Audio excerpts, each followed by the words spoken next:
Hello students. Today we are going to discuss about United Nations, संयुक्त राष्ट्र, जिसके बारे में हमें आज पढ़ना है। बेसिकली पहले इसका टर्म एक राष्ट्र संघ के नाम से जाना जाता था, जिसे हम लीग ऑफ नेशन कहते थे।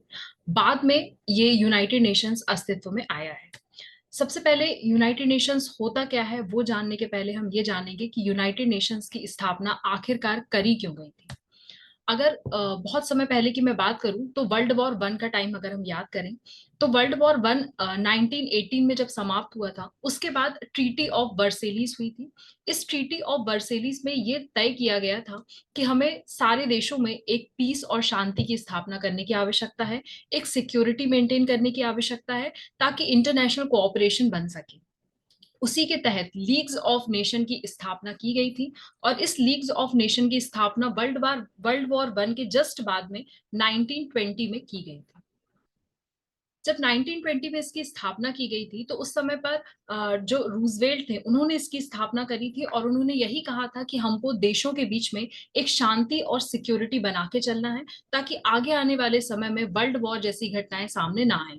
लेकिन जिस चीज के लिए लीग्स ऑफ नेशंस को बनाया गया था, वो करने में ही वो कहीं ना कहीं फेल हो गया था। उसके तत्पश्चात आप लोग जानते हैं कि वर्ल्ड वॉर टू की घटना भी हमारे सामने देखने को मिली। जब वर्ल्ड वॉर टू की घटना हुई तब 1945 में ये डिसाइड किया गया कि हमें किसी एक ऐसे संगठन की जरूरत है जो बहुत ज्यादा ताकतवर हो और जिसको बहुत सारे देश रिकॉग्नाइज करते हो। हमारी कोशिश यही थी कि पूरी दुनिया उसे रिकॉग्नाइज करे। तो इसमें 193 देश अब हो गए हैं जो इसे रिकॉग्नाइज करते हैं। इसे ही हम यूनाइटेड नेशंस कहते हैं। तो कुछ नहीं है, यूनाइटेड नेशंस का जो टर्म है वो भी रूजवेल्ट ने ही दिया था। और कहीं ना कहीं हमारे दिमाग में यही बात रही है कि हमें हार्मनी, पीस और सिक्योरिटी मेंटेन करके चलना है। यही यूनाइटेड नेशन का मुख्य उद्देश्य है। तो आइए जानते हैं कि यूनाइटेड नेशंस ने किया क्या है अभी तक। तो यूनाइटेड नेशंस एक इंटरनेशनल ऑर्गेनाइजेशन है, जैसा कि हम सब जानते हैं 1945 में इसकी स्थापना की गई थी। और करेंटली इसमें 193 मेंबर्स काम करते हैं।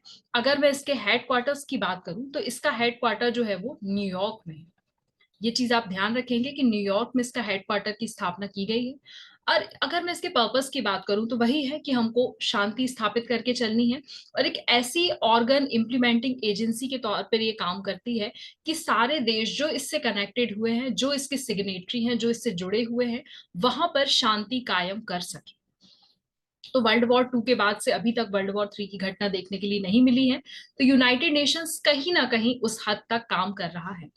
अगर मैं इसकी एग्जैक्ट डेट की बात करूं तो आप सभी को याद होना चाहिए कि एक यूएन डे सेलिब्रेट किया जाता है। अगर मैं यूएन डे की बात करूंगी तो वो सेलिब्रेट किया जाता है 24 अक्टूबर, इसी की याद में, क्योंकि 24 अक्टूबर 1945 को ही यूनाइटेड नेशंस अस्तित्व में आया था। अब एक क्वेश्चन आ सकता है, भारत इसका सिग्नेटरी कब बना, भारत ने इस पर दस्तखत कब किए। तो भारत 30 अक्टूबर 1945 को इसका सदस्य ऑलरेडी बन चुका था। चूंकि देखिए 1945 में भारत आजाद नहीं हुआ था, लेकिन उसको कहीं ना कहीं समझ में आ गया था कि वर्ल्ड वॉर जैसी घटनाएं कहीं ना कहीं एक जनजीवन को बहुत ज्यादा प्रभावित करती हैं, एक देश की इकोनॉमी को कहीं ना कहीं बिगाड़ती है। लोगों में बहुत सारे लोग इस लोगों की जान जाती है, जनहानि बहुत ज्यादा होती है। उसको ध्यान में रखते हुए हमने ये डिसाइड किया कि 1945 में ही अगर इस तरह का कोई संगठन बन रहा है जो पीस और सिक्योरिटी की बात कर रहा है, तो हम भी उसमें शामिल हो जाते हैं। और भारत ने तुरंत ही 30 अक्टूबर 1945 को इस पर अपने साइन कर दिए। आगे हम बात करते हैं कि इसके कौन से ऑर्गन्स होते हैं। मेनली इसके ऑर्गन्स पर ही क्वेश्चन पूछा जाता है कि यूनाइटेड नेशंस के ऑर्गन्स क्या क्या थे। तो ये एक जनरल असेंबली होता है, इसमें एक सिक्योरिटी काउंसिल होता है, इकोसॉक इकोनॉमिक एंड सोशल काउंसिल होता है, ट्रस्टीशिप काउंसिल होती है जो अभी इस समय पर ज्यादा काम नहीं कर रही है। हम बोल सकते हैं कि अभी ये काम ही नहीं कर रही है, क्योंकि इसका जो काम था वो इसने पहले ही कंप्लीट कर चुकी है। तो अभी ये चर्चा में उतनी रहती भी नहीं है और काम भी नहीं करती है। इसने सस्पेंड कर दी है अपने कुछ कामों को, ठीक है। फिर उसके बाद इंटरनेशनल कोर्ट ऑफ जस्टिस। अब जाहिर सी बात है, कोई भी मसला है वो कहाँ पर जाएगा, तो कोर्ट में ही रिजॉल्व करने के लिए जाएगा। जैसे हमारे यहाँ पर सुप्रीम कोर्ट सारे फैसले लेती है, वहां पे इंटरनेशनल कोर्ट ऑफ जस्टिस है, वो सारे फैसले लेने का काम करती है, जो कि इंटरनेशनल लेवल के होते हैं। इसके बाद एक यूएन सेक्रेटरिएट होता है जो पॉलिसीज का निर्धारण वगैरह करते हैं। सबके बारे में हम डिटेल में पढ़ेंगे। तो कुछ इस तरह से आप देख सकते हैं कि यूनाइटेड नेशंस का जो एक जैसे कि कैबिनेट होता है उस तरह का यूनाइटेड नेशंस का भी दिखाई देता है। यहाँ पर देखिए आप, यहाँ पर एक स्पीकर होता है जैसे कि हमारे यहाँ भी होता है, लोकसभा और राज्यसभा में बीचों बीच बैठते हैं, और यहाँ पर सारे जितने भी मेंबर्स रहते हैं वो विराजमान होते हैं। वही मैंने आपको जैसे बताया, जनरल असेंबली है, सिक्योरिटी काउंसिल है, इकोसॉक है, ट्रस्टीशिप काउंसिल है, इंटरनेशनल कोर्ट ऑफ जस्टिस है, एंड सेक्रेटरीट है। चलिए अब बारी बारी से इनके बारे में पढ़ लेते हैं। उसको जानने के पहले एक चीज मैं आप लोगों को यहाँ पर बताना चाहूंगी कि देखिए, जैसे कि मैंने आपको बताया कि वर्ल्ड वॉर 2 के बाद की घटना है, तो थोड़ा सा यहाँ पर वर्ल्ड वॉर 2 के बारे में भी हमको पता होना चाहिए कि क्या हुआ था, क्यों स्टार्ट हो गया था। तो आपको पता होगा कि जर्मनी ने पोलैंड पर आक्रमण किया था, उसके बाद से ही वर्ल्ड वॉर 2 स्टार्ट हुआ। और अगर मैं इसके एंड होने की बात करूंगी तो आपको पता है यूएसए ने जापान के 2 जगह पर, हिरोशिमा और नागासाकी में परमाणु हथियार, परमाणु बम फेंक दिए थे। इन परमाणु बमों के कारण ही वहां पर इतनी ज्यादा जनहानि देखने के लिए मिली है कि आने वाली बहुत सारी पीढ़ियां आज भी वहां पर आनुवांशिक चीजों से देखने के लिए वहां पर मिलती हैं। तो इस वजह से यूनाइटेड नेशंस का जो गठन किया गया है उस समय पर वो बहुत ज्यादा जरूरी था। और आज तक आप देखेंगे कि पीस और हार्मनी के लिए लोग यूनाइटेड नेशंस की ही बात करते हैं। लेकिन अभी भी आप देखेंगे कि बहुत सारे देश ऐसे हैं जो आपस में ही लड़ भिड़ रहे हैं। रशिया और यूक्रेन का मसला हम देख सकते हैं, अभी रिसेंटली पैलेस्टीन का जो विवाद चल रहा है हम उसकी बात कर लें। तो ऐसे दो देशों के बीच में आपस में अगर झगड़ा हो रहा है तब यूएन कुछ बात क्यों नहीं करता है, ये भी एक प्रश्न उठ जाता है। तो देखिए, अगर किसी एक चीज का गठन हुआ है तो जाहिर सी बात है थोड़ा बहुत क्रिटिसिज्म तो उसको देखने के लिए मिलेगा। यूएन अपने तरफ से जो भी काम कर सकता है वो अपनी तरफ से करता है, गरीबी उन्मूलन के लिए काम करता है, बहुत सारे एसडीजी गोल्स देता है, सस्टेनेबल डेवलपमेंट गोल्स प्रोवाइड करता है, कंट्रीज को बताता है कि इस ईयर में आपको ये सारी चीजें सेलिब्रेट करना है, इस पॉलिसीज पर आपको काम करना है, इस तरह की पॉलिसीज का निर्धारण करना है, और आपको इन इन मुद्दों पर सबसे ज्यादा इस समय पर फोकस करने की आवश्यकता है। लेकिन फिर भी कहीं ना कहीं फ्लॉज जैसे रह जाते हैं, वैसे यूएन में भी कुछ फ्लॉज रह जाते हैं। उस वजह से देखिए क्रिटिसिज्म इसका भी होता है। आगे हम बात कर लेते हैं जनरल असेंबली की। तो जनरल असेंबली जो होता है that is the main deliberative policy making, क्योंकि देशों के बीच में सामंजस्य बनाना है तो हमको एक पॉलिसी की जरूरत पड़ेगी। तो जनरल असेंबली में जैसे कि जनरल पब्लिक जहां बैठ सके उस तरह की चीज है। तो कितने जनरल पब्लिक में अगर मैं बात करूं तो कितने देश हैं यहाँ पर, 193 देश है। तो 193 देश जो होते हैं वो यहाँ पर बैठते हैं। अब पूरे पूरे देश जाके वहां पर नहीं बैठ जाते, उनका एक रिप्रेजेंटेटिव वहां पर जाकर बैठता है। अभी अगर मैं इंडिया के परिप्रेक्ष्य में बात करूं तो इंडिया से कौन बैठती है, तो आपको याद होना चाहिए रुचिता कंबोज। रुचिता कंबोज ये भारत का प्रतिनिधित्व कर रही है यूएन में इस समय पर। आईएफएस ऑफिसर है ये, और ये भारत का प्रतिनिधित्व यूएन में इस समय पर कर रही है। ठीक है। इसकी बैठक जो होती है साल में केवल एक बार होती है, जो कि सितंबर में होती है। और ये बैठक न्यूयॉर्क में ही होती है, क्योंकि न्यूयॉर्क में ही इसका मुख्यालय है। अब जब मैं बोल रही हूँ कि न्यूयॉर्क में इसकी बैठक होती है, तो आप बस इतना ध्यान रखेंगे कि जो इसकी फर्स्ट बैठक हुई थी, जैसे हमारे यहाँ पर लोकसभा राज्यसभा इन सब की बैठकें होती है, वैसे भी जनरल असेंबली की भी फर्स्ट बैठक हुई थी। तो जो इनकी फर्स्ट बैठक हुई थी वो लंदन में हुई थी, ये याद रखेंगे आप लोग। इसके बाद कुछ इंपॉर्टेंट डिसीजंस लेना होते हैं, उसके लिए देखिए वोटिंग होगी यहाँ पर भी। तो वोटिंग यहाँ पर कैसे होती है, 2/3 ऑफ मेजोरिटी से वोटिंग होती है, या फिर कुछ मुद्दों पर सिंपल मेजोरिटी से भी वोटिंग हो जाती है। हम जैसे कि भारत की बात करते हैं तो भारत में हम सिंपल मेजोरिटी, स्पेशल मेजोरिटी का प्रावधान रखा हुआ है, हमने राइटिफिकेशन बाय द स्टेट्स का प्रावधान रखा हुआ है। वैसे ही यहाँ पर सिंपल मेजोरिटी और 2/3 मेजोरिटी का प्रावधान रखा गया है। अब देखिए, जैसे मैंने आपको बताया था बीच में एक हमारे जो प्रिसाइडिंग ऑफिसर है वो बैठते हैं, तो यहाँ पर भी हमको एक प्रेसिडेंट को नियुक्त करना पड़ता है। चूंकि ये साल में एक बार मिलते हैं इसलिए हर साल यहाँ पर प्रेसिडेंट बदल जाते हैं। ठीक है ना। तो अगर पूछा जाए कि यूएन के प्रेसिडेंट का टर्म कितने साल का रहता है, तो आप याद रखेंगे 1 ईयर। किसमें, जनरल असेंबली में। हर ऑर्गन का अलग अलग टर्म है, वो आप अलग अलग ध्यान रखेंगे। तो प्रेसिडेंट का टर्म जनरल असेंबली में कितने साल का होता है, 1 साल का होता है। तो अब इसके बारे में थोड़े से कुछ तथ्य हम समझ लेते हैं। जब हम जनरल असेंबली की बात करते हैं तो मैंने आपको बताया फर्स्ट सेशन जो था इसका वो लंदन में हुआ था। किस ईयर में हुआ था कभी अगर पूछ लिया जाए तो 1946 में हुआ था। 1945 में ही स्थापना हो गई थी, तो 1946 में लंदन में इसकी पहली बैठक हो गई थी। अभी अगर मैं रिसेंट की बात करूं तो रिसेंट में 77th सेशन चल रहा था इसका। क्योंकि हर एक साल में ही बैठक होती है, तो 77th सेशन चल रहा था इसका। और इसके जो ऑफिसर थे, जो प्रिसाइडिंग ऑफिसर थे, उनका नाम याद रखेंगे हम, मैं बोल सकती हूँ यहाँ पे प्रेसिडेंट जो उनके थे उनका नाम याद रखेंगे, उनका नाम था साबा करोसी। कहाँ के रहने वाले हैं? हंगरी के। ये मैंने 77th सेशन का बताया। इसी तरह अब जो सेशन होगा वो 78th सेशन होगा, उसके बारे में आप लोग याद रखेंगे, जो कि 23-24 में होगा। 2023-24 में के लिए जो सेशन रखा गया है, उसमें जो एक नई सीट हमेशा दी जाती है। जैसे कि हम लोग क्लासरूम में बैठते हैं तो हमको ऐसा रहता है ना कि बिल्कुल हमारा बच्चा फर्स्ट रो पे बैठे, बिल्कुल पीछे ना बैठे। हमेशा तो पीछे नहीं बिठा सकते ना, तो यहाँ पे भी रोटेशन होता है। तो इस बार जो फर्स्ट बेंचर्स को थोड़ा ज्यादा अच्छा माना जाता है, बहुत इंटेलिजेंट होते हैं, तो वैसे ही यहाँ पे भी इस साल जो फर्स्ट बेंच मिला हुआ है, ऑक्यूपाई किया हुआ है, वो किया हुआ है नॉर्थ मैसिडोनिया ने।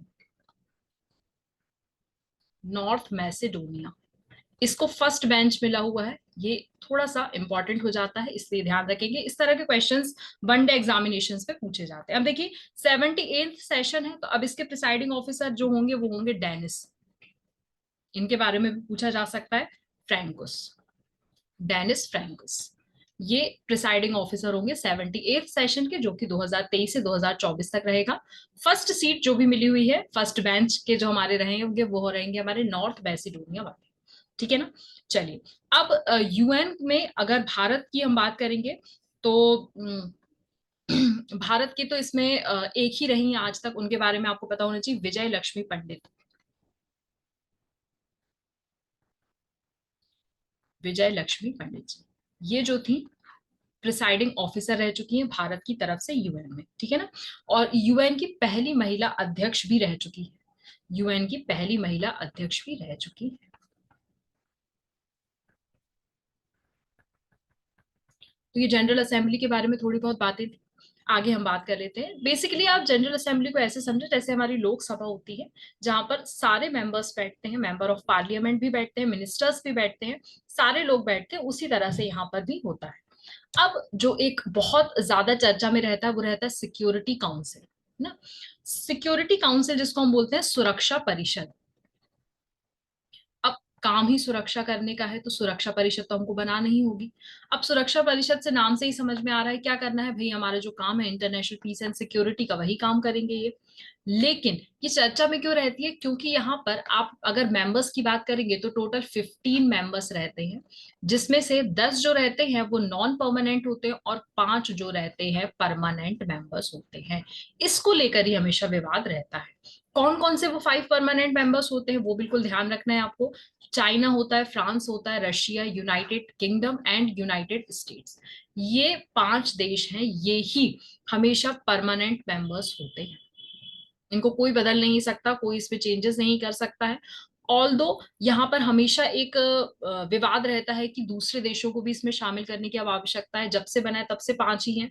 अब जनसंख्या सब जगह इतनी ज्यादा बढ़ गई, अब देश भी बढ़ते जा रहे हैं, तो आपको 5 से कम 10 तो कर देना चाहिए। लेकिन नहीं, किसी को यहाँ पे प्रोवाइड नहीं किया जा रहा। उसका कारण क्या है? उसका कारण है वीटो पावर, जिसके बारे में हम आगे पढ़ेंगे। उसके बाद देखिए, इसमें मैंने बोला है आपको 10 नॉन परमानेंट मेंबर्स हैं। अब ये जो नॉन परमानेंट मेंबर्स होते हैं कि 2 साल के लिए, इनका टर्म 2 साल के लिए होता है। जैसे कि मैंने आपको कहा था, हर एक ऑर्गन में मेंबर्स या प्रेसिडेंट का टर्म चेंज होगा। तो यहाँ पर जो ये टर्म है ये कितने साल का है? 2 साल का रहता है। अब देखिए, इसको भी मैं आपको आगे समझाती हूँ कैसे होता है। ये रीजनल बेसिस पे होता है कि हमने एशिया पैसिफिक से कुछ सीट्स रिजर्व करके रखी हैं कि एशिया पैसिफिक से इतने मेंबर्स जाएंगे, या फिर अफ्रीकन कंट्रीज से इतने जाएंगे, कैरिबियन से इतने जाएंगे। वो उनका डिसाइडेड है कि इतने इतने मेंबर्स को हमको लेकर आना है, उतने मेंबर्स को वो लेकर आते हैं। ठीक है? अब ये जो यूएनएससी में मैंने बोला है कि कुछ मेंबर्स होते हैं वो परमानेंट होते हैं और कुछ नॉन परमानेंट होते हैं। यहाँ पे कुछ नॉन परमानेंट मेंबर्स के नाम दिए हुए हैं जो रिसेंट में 2022 में नॉन परमानेंट सीट्स पर थे। उसके बाद ये वाले जितने भी मेंबर्स हैं वो रिटायर होंगे, उसके बाद इनको मिलेगी। कैसे होता है देखिए, एक पहले मैं वीटो पावर समझा देती हूँ, फिर मैं आपको इसका एक्सप्लेन करूंगी। तो जो वीटो पावर होता है उसका मतलब ये होता है, जैसे कि हमने प्रेसिडेंट के वीटो की बात करी थी, हमने क्या समझा था प्रेसिडेंट के वीटो में, कि वीटो पावर वो ताकत होती है जिसमें प्रेसिडेंट किसी भी बिल को अपने पास सुरक्षित करके रख सकता है। उसको उसमें कुछ नहीं करना है, उसको पॉकेट वीटो बना के अपने पास सुरक्षित करके वो रख लेता है। लेकिन यहां पर ऐसा होता है वीटो पावर कि जो हमारे 5 परमानेंट मेंबर्स थे, कोई बिल आया, एक ने बोल दिया हाँ ठीक है, दूसरे ने बोल दिया हाँ ठीक है, तीसरे ने भी बोला और चौथे ने भी बोला, ये सब पक्ष में है, एक पक्ष में नहीं है। उसने बोल दिया मैं इसमें वीटो पावर देता हूं, मैं इसमें अपना वीटो वोट देता हूं, उसका मतलब ये है कि मैं इससे सहमत नहीं हूं, मैंने इसे रिजेक्ट कर दिया है। ठीक है, तो उस केस में इसको हम बोलते हैं, तो जो ये बिल है ये पास नहीं हो पाएगा। पूरे 5 जो स्थायी सदस्य होते हैं उनके द्वारा जब तक ये बिल साइन नहीं होता है, रेटिफाई नहीं होता है, तब तक पास नहीं माना जाता। ठीक है, हो सकता है इन 5 में से किसी एक आध मेंबर ने बोला हो कि उसको वीटो नहीं लिया, उसने उसने कहा हम वीटो नहीं ले रहे हैं, लेकिन हम इसमें कुछ बोल नहीं रहे हैं। अगर कुछ बोल नहीं रहे हैं तो फिर ये 4 से काम हो जाएगा, बिल पास हो जाएगा।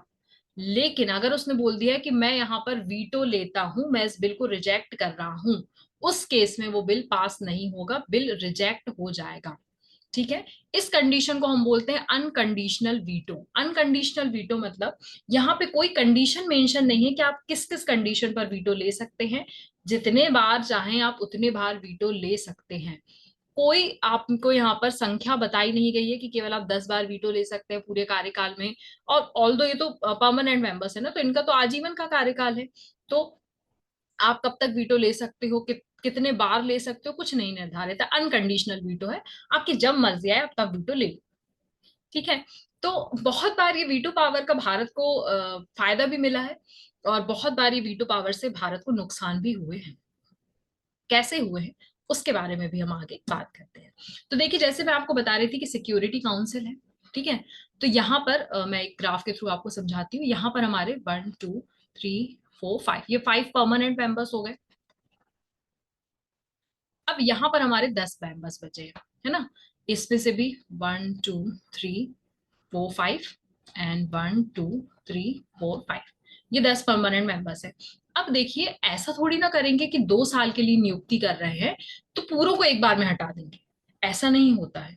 हर मतलब इनका जो ऑल्टरनेट क्रम चलता है, जैसे कि फॉर एग्जाम्पल ये वाले जो लोग 5 अभी काम कर रहे हैं, ये हो सकता है 2021-22 वाले हों, तो अब इनका टर्म कब तक चलेगा, 23 तक चलेगा, सॉरी 22 से 23 तक, ये 2 साल का इनका टर्म चलना चाहिए। उसी दौरान ये वाले जो हैं इनकी नियुक्ति कब होगी, 22-23 में होगी, और इनका टर्म कब तक चलेगा, 23-24 तक, ये इनका 2 साल तक का काम चलेगा। अब जब देखिए ये वाला 23 में खत्म हो चुका है ना, तो ये वाला 23 में इधर पे एक और नई नियुक्ति हो जाएगी, इनको पांचों को हटाकर एक नई नियुक्ति अब कब होगी, 23-24 में होगी। कब तक के लिए रहेगी, 24 से 25 तक, तो ये भी 2 साल के लिए रहेंगे। तो मतलब ये 5-5 मेंबर्स को ही, 10 में से 5-5 मेंबर्स को ही एक एक साल में हम हटाते हैं, लेकिन कार्यकाल कितने साल का रहता है, 2 साल का, ये चीज ध्यान रखेंगे आप, ठीक है ना। तो इस तरह से ऑल्टरनेट यहाँ पर काम चलता है। अब देखिए, मैं आपको बता रही थी कि जो हमने वीटो की बात कर ली, तो वीटो भारत के लिए पॉजिटिव कब रहा है। पॉजिटिव किसके केस में रहा है, देखिए रशिया हमारा बहुत अच्छा मित्र है, सब जानते हैं। कश्मीर का जब भी मुद्दा अगर उठाया जाता है यूएन में, तो रशिया वीटो ले लेता है। अगर बोला जाता है कि कश्मीर को आपको पाकिस्तान का हिस्सा रहा है उसको दे देना चाहिए, या चाइना अगर और इंडिया के बीच में कुछ विवाद रहता है, तो रशिया हमारा मित्र है, हमारा साथ देता है और वो वीटो ले लेता है, जिससे कि भारत बच जाता है। तो यहाँ पर तो वीटो का हमको पॉजिटिव एस्पेक्ट देखने के लिए मिल गया, लेकिन वीटो के यहाँ पर बहुत नेगेटिव एस्पेक्ट्स भी रहते हैं, है ना। जैसे कि भारत चाह रहा है कि उसको भी परमानेंट मेंबर बना दिया जाए। अब जब परमानेंट मेंबर बनाने की बात आती है, तो यहाँ पर 2 कंडीशंस होती हैं जिस पर भारत को साइन करने के लिए बोला गया है। एक है एनपीटी, नॉन प्रोलिफरेशन ट्रीटी, जिसको बोला जाता है, जिसका मतलब होता है कि ये जो 5 देश हैं केवल वो ही परमाणु बम रख सकते हैं, बाकी कोई देश परमाणु बम नहीं रख सकता। तो हमने तो तैयार करके रखा है ना, और हम तो यूज कर ही नहीं रहे हैं उसको। भारत कैसी पॉलिसी अपनाता है यहाँ पर, फॉरेन पॉलिसी, वो कहता है कि जब सामने से कोई अगर न्यूक्लियर बॉम्ब फेंकेगा तो हम बैठे थोड़ी ना रह जाएंगे, हम भी न्यूक्लियर बॉम्ब फेंकेंगे, जाहिर सी बात है। लेकिन हम अपनी तरफ से न्यूक्लियर बॉम्ब फेंक दें, हम ऐसा नहीं करेंगे। अगर सामने वाला हमें उकसाएगा या सामने वाला न्यूक्लियर बॉम्ब का अटैक करेगा, तो उसके बदले में हम न्यूक्लियर बॉम्ब का अटैक करेंगे। ठीक है, तो भारत ये साइन करने से भारत ने मना कर दिया कि हमें करना ही नहीं है साइन। दूसरी बात, एक होता है सीटीबीटी, इनके बारे में हम डिटेल में आगे की क्लासेस में देखेंगे। एक होता है सीटीबीटी। सीटीबीटी में बोला जाता है कि कोई भी देश परमाणु परीक्षण नहीं कर सकता। यहाँ पर तो परमाणु बम रखने की बात कर दी गई है, और यहाँ पर बोला है कोई भी देश परमाणु परीक्षण नहीं कर सकता। अब कैसे नहीं कर सकते, तो इसका क्लॉज सुनेंगे तो आप लोगों को भी बहुत हंसी आएगी कि परमाणु परीक्षण कैसे नहीं कर सकता। तो आप जल में नहीं कर सकते परमाणु परीक्षण, आप हवा में परमाणु परीक्षण नहीं कर सकते, और आप जमीन पर परमाणु परीक्षण नहीं कर सकते। सॉरी, आप जमीन पर परमाणु परीक्षण नहीं कर सकते। तो अब देखिए, भारत के यहाँ पे जुगाड़ू होने का बहुत फायदा मिला हमको, कि हम जल से भी नहीं कर रहे हैं, हम हवा से भी नहीं कर रहे हैं, हम जमीन से भी नहीं कर रहे हैं। हमने परमाणु परीक्षण जो पोखरण में किया था वो हमने कहाँ किया था, जमीन के अंदर। अब इसमें ये तो नहीं लिखा है कि आप जमीन के अंदर नहीं कर सकते। तो हमने जो पोखरण में परीक्षण किया वो हमने जमीन के अंदर से किया है। तो हम क्यों साइन करें ये ट्रीटी, तो हमको ये भी ट्रीटी साइन नहीं करना है। तो भारत ने ये दोनों ट्रीटी साइन करने से मना कर दिया। अच्छा, इसका प्रस्ताव रखा किसने था, इसका प्रस्ताव रखा है चाइना ने। अब देखिए, चाइना हमारा पड़ोसी देश है। क्या भरोसा कि वो आगे जाके हमने अगर इस ट्रीटी पे साइन कर दिया और वो परमाणु बम फेंक दे, है ना। वो तो परमानेंट मेंबर है, उसके पास तो सारी चीजें हैं, वीटो पावर भी है। हमारे पास तो कुछ नहीं है। तो चाइना ने यहाँ पर हमको लालच देने की कोशिश करी कि हम एनपीटी भी कर, आप साइन कर दो, सीटीबीटी साइन कर दो, बस दो चीज साइन कर दो, हम मेंबर बना देंगे। तो भारत ने मना कर दिया कि नहीं, हमको नहीं करना, हम ये दोनों चीज साइन नहीं करेंगे, आप उसके अलावा हमको मेंबरशिप दो, है ना। ऐसे करने वाले चार देश हैं जिनको हम बोलते हैं G4 नेशंस, जो चाहते हैं कि हमें परमानेंट मेंबर बना दिया जाए। एक तो हमारा प्यारा भारत, इंडिया।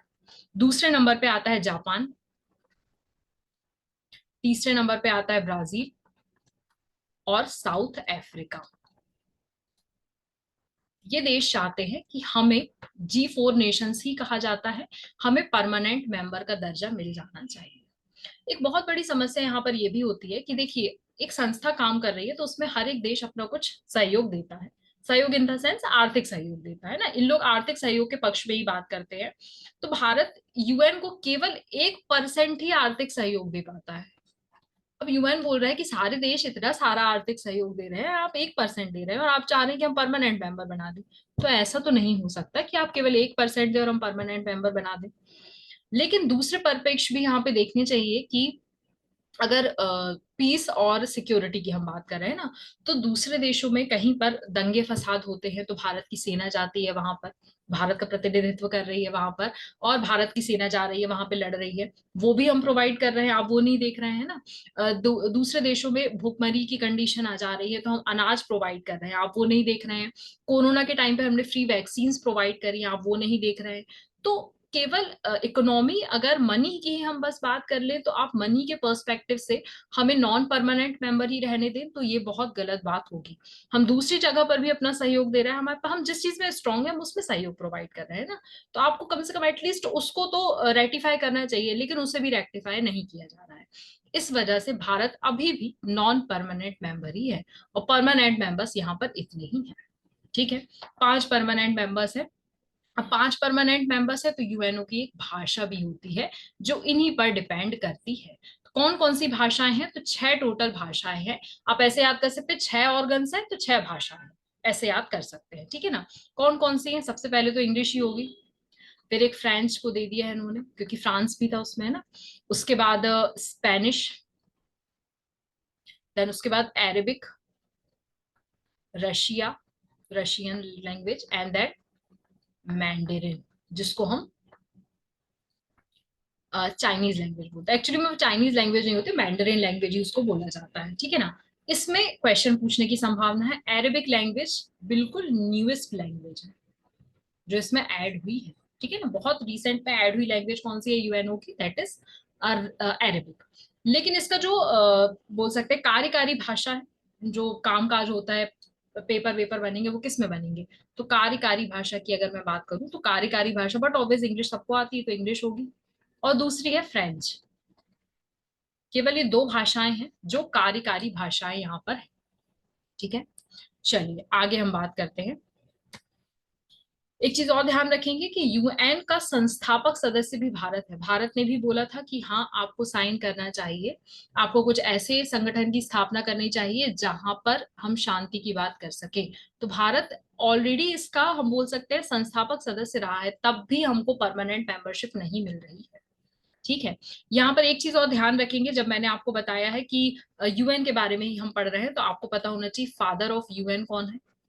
ये कभी अगर पूछ लिया गया, सॉरी, फादर ऑफ यूएन कौन है, ये अगर कभी पूछ लिया गया तो कार्डिल हल, कॉर्डिल हल, ये जो है फादर ऑफ यूएन कहलाते हैं। इसी के साथ जब इंडिया ने इसमें साइन किया था, दैट इज 30 अक्टूबर 1945, जो हमने रिसेंटली पढ़ा हुआ है, उस समय पे साइन किसने किया था? हमारे प्रेसिडेंट ने किया था, प्राइम मिनिस्टर ने? कोई भी नहीं था, क्योंकि 1945 की बात है ना। तो भारत की तरफ से साइन किसने किया था? ए रामस्वामी मुदलियार, ए रामस्वामी मुदलियार, इन्होंने यहाँ पर साइन किए थे भारत की तरफ से। ये आप लोग ध्यान रखेंगे, ठीक है ना। चलिए, अब आगे बात कर लेते हैं, हम इकोसॉक की बात करेंगे अब यहाँ पर। तो ये एक प्रिंसिपल बॉडी है जो कोऑर्डिनेशन करती है पॉलिसी। देखिए, पॉलिसी बनाने का ही सबका काम है, मोर और लेस। कुछ अलग इश्यूज पे बात करेगा, क्योंकि हम इसमें नाम ही इकोनॉमिक एंड सोशल काउंसिल, तो ये किसकी बात करेगा? इकोनॉमी की बात करेगा, सोशल एंड एनवायरमेंटल इश्यूज की बात करेगा। इसके अंतर्गत कुछ एजेंसीज भी काम करती है, जैसे कि आपने यूनेस्को वगैरह के बारे में सुना होगा, है ना। यूनेस्को वगैरह इसके साथ काम करेगी, वर्ल्ड बैंक वगैरह हो, जो कुछ एजेंसीज इनके साथ, इंटरनेशनल एजेंसीज इनके साथ काम करती हैं। इनको ये टाइम टाइम पर बताते रहते हैं कि अब आपको इस तरह की पॉलिसी अपनाना चाहिए, इस तरह का काम करना चाहिए, तो वो उस तरह से काम करते हैं। जनरली इसमें 54 मेंबर्स होते हैं, और इनका टर्म आपको ध्यान रखना है 3 इयर्स का होता है ना। हमने 1 साल की भी बात कर ली, हमने 2 साल की भी बात कर ली, हम 3 साल वाले टर्म पे पहुंच गए। तो इनका टर्म जो होता है वो 3 साल का होता है, ठीक है ना। आगे हम बात कर लेते हैं सस्टेनेबल डेवलपमेंट वगैरह की जो पॉलिसीज बनेंगी। हम अलग अलग ऑर्गेनाइजेशंस आगे भी पढ़ेंगे, जो वर्ल्ड बैंक के बारे में पढ़ेंगे, आईएमएफ के बारे में पढ़ेंगे, तब वो डिटेल में हम डिस्कस करेंगे। अब आ जाता है हमारे पास ट्रस्टीशिप काउंसिल। ट्रस्टीशिप काउंसिल जो होता है, इसकी स्थापना भी यूएन के साथ 45 में ही हुई थी, एक चार्टर के तहत की गई थी। और इसमें बोला गया था कि देखिए, जब बहुत सारे यूएन का डेवलपमेंट हो रहा था, बन रहा था, उस समय पर बहुत सारे देश ऐसे थे जो सोवरेन नहीं थे। वो किसी के अधीन भी नहीं थे, किसी के साथ भी नहीं थे, और स्वतंत्र भी नहीं थे, है ना, ऐसा हम बोल सकते हैं। तो उन देशों के लिए हमने बोला कि इन देशों को हमको स्वतंत्रता भी दिलानी है कहीं ना कहीं, और इनको हमको सोवरेन कंट्रीज बनानी है। तो अब देखिए, अब तो बहुत सारे देश सोवरेन है ना, हर देश सोवरेन है। तो अब इसका काम जो होता है वो धीरे धीरे धीरे धीरे करके खत्म हो जाता है। तो लास्ट जो इन्होंने जिस देश को सोवरेन बनाया था, अगर उसका नाम पूछ लिया जाए तो आप याद रखेंगे पलाऊ। पलाऊ को लास्ट में इन्होंने सोवरेन बनाया था, ठीक है ना। इन्होंने अपना ऑपरेशन सस्पेंड किया है 1994 में, खत्म नहीं किया ऐसा नहीं बोलेंगे, इन्होंने अपने ऑपरेशन सस्पेंड किए। अब भविष्य का किसी को नहीं पता है, कभी जरूरत पड़ सकती है तो काम करेगा ट्रस्टीशिप काउंसिल, है ना। आगे बात कर लेते हैं इंटरनेशनल कोर्ट ऑफ जस्टिस। जैसे कि मैंने आपको बताया कि विवाद हो गया है भाई, अब विवाद सॉल्व करने के लिए कहाँ जाएंगे? तो हमको एक इंटरनेशनल, एक परमानेंट कोर्ट की जरूरत है, जिसको इंटरनेशनल कोर्ट ऑफ जस्टिस कहते हैं। अब देखिए, हमने बात करी कि यूएन का मुख्यालय कहाँ पर है, न्यूयॉर्क में। लेकिन केवल एक अंतरराष्ट्रीय न्यायालय है जिसका मुख्यालय कहाँ पर है, हेग, नीदरलैंड। हेग नीदरलैंड में जिसका की मुख्यालय है, ठीक है ना। इसमें कितने जजेस बैठते हैं अगर मैं बात करूं, तो इसमें 15 जजेस बैठते हैं। और इसमें आपको एक बहुत अच्छी बात बता देती हूँ, खुशी होगी आप लोगों को जानकर, भारत के भी एक बैठते हैं जिनका नाम क्या है, दलवीर भंडारी। ये इंडिया का प्रतिनिधित्व कर रहे हैं 2012 से इंटरनेशनल कोर्ट ऑफ जस्टिस में, ठीक है ना। तो ये भी बैठे हुए हैं यहाँ पर, 2012 में आए थे। और धीरे धीरे कॉन्सिक्यूटिवली, पहले छोटी पोस्ट पे थे, वे धीरे धीरे करके ऐसे गए हैं। तो टोटल 15 जजेस होते हैं, उसमें से दलवीर भंडारी भी भारत के द्वारा ये गए थे, ठीक है ना।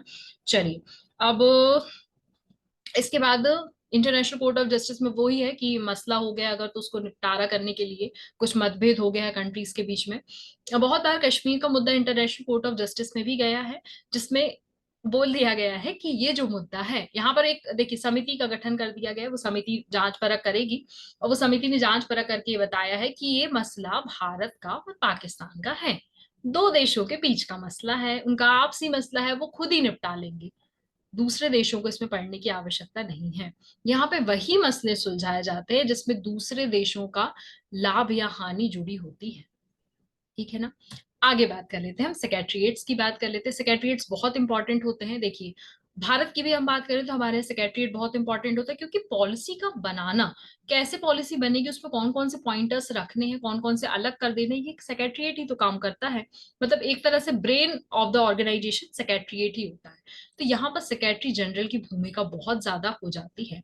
और जैसे ही मैं अगर आपको बोलूं सेक्रेटरी जनरल, तो आपके दिमाग में तुरंत आ जाना चाहिए कि करंट में कौन है, एंटोनियो गुटेरस ये है। देखिए, यहाँ पर एक चीज ये भी ध्यान रखेंगे कि एक बार अगर आप इसके सेक्रेटरी जनरल बन चुके हैं, तो यहाँ पर आप एक बार और बन सकते हैं, केवल 2 बार ही बन सकते हैं। ठीक है ना। और इसका कार्यकाल 5 वर्ष का होता है। देखिए 5 वर्ष ईयर्स का होता है सेक्रेटरी जनरल का। और 5 साल के लिए आप बन सकते हैं, उसके बाद रिन्यूएबल टर्म होता है, लेकिन एक बार ही होता है। मतलब टोटल आप 10 साल के लिए ही बन सकते हैं, उसके बाद नहीं बन सकते हैं।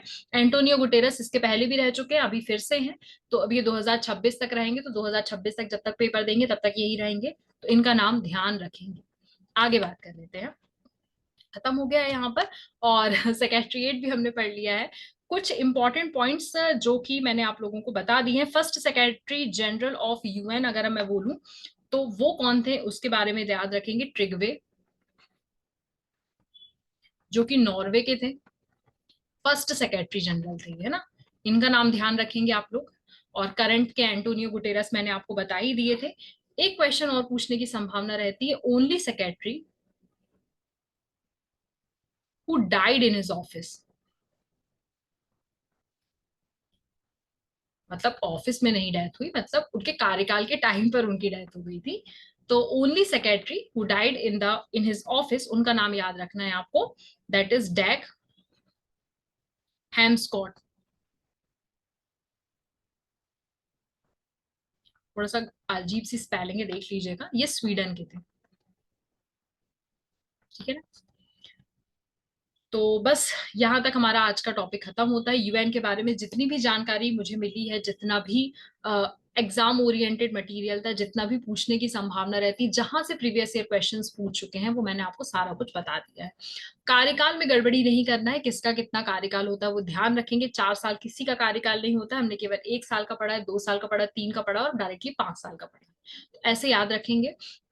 हमने जब 2 साल के कार्यकाल की बात करी, तो हमने ये नहीं बोला है कि जो नॉन परमानेंट मेंबर्स होंगे वो हर 2 साल में पूरे 10 बदलेंगे, नहीं। हर 1 साल में 5 5 मेंबर्स बदलते जाएंगे, और हर वो 5 मेंबर का कार्यकाल 5 5 वर्ष का रहेगा, है 2 2 वर्ष का रहेगा। उसके अकॉर्डिंग यहाँ पर चेंज होगा। ठीक है ना। तो हमने सारी चीजें बात कर ली। हमने इकोसॉक की बात कर ली। इकोसॉक पे कुछ एजेंसीज जुड़ी होती है जो उसके अंतर्गत काम करती है, जैसे कि यूनेस्को बोल दिया मैंने, और वर्ल्ड बैंक हो गया, आईएमएफ हो गया, ये इनके साथ जुड़ के काम करती है, उनके बारे में भी हम आगे पढ़ने वाले हैं। इसके साथ मैंने सेक्रेटरीट आप लोगों को बताया, इंटरनेशनल कोर्ट ऑफ जस्टिस के बारे में हमने पढ़ा है, और यूजुअली जनरल असेंबली, और जो सिक्योरिटी काउंसिल का विवाद है, उसको अनडेमोक्रेटिक भी बोला जाता है। ये शब्द अगर पूछ लिया गया कि undemocratic organ of United Nations किसे कहा जाता है, तो आप बिल्कुल ध्यान रखेंगे कि सिक्योरिटी काउंसिल, क्योंकि वहां पर वीटो की बात करी गई है और किसी और को वीटो प्रोवाइड नहीं किया गया है। ठीक है ना। तो यहां तक हमारा चैप्टर होता है खत्म। Thank you so much. I hope आप लोगों को सारी चीजें समझ में आई हो। In case you have any doubt, आप पूछ सकते हैं। Thank you so much.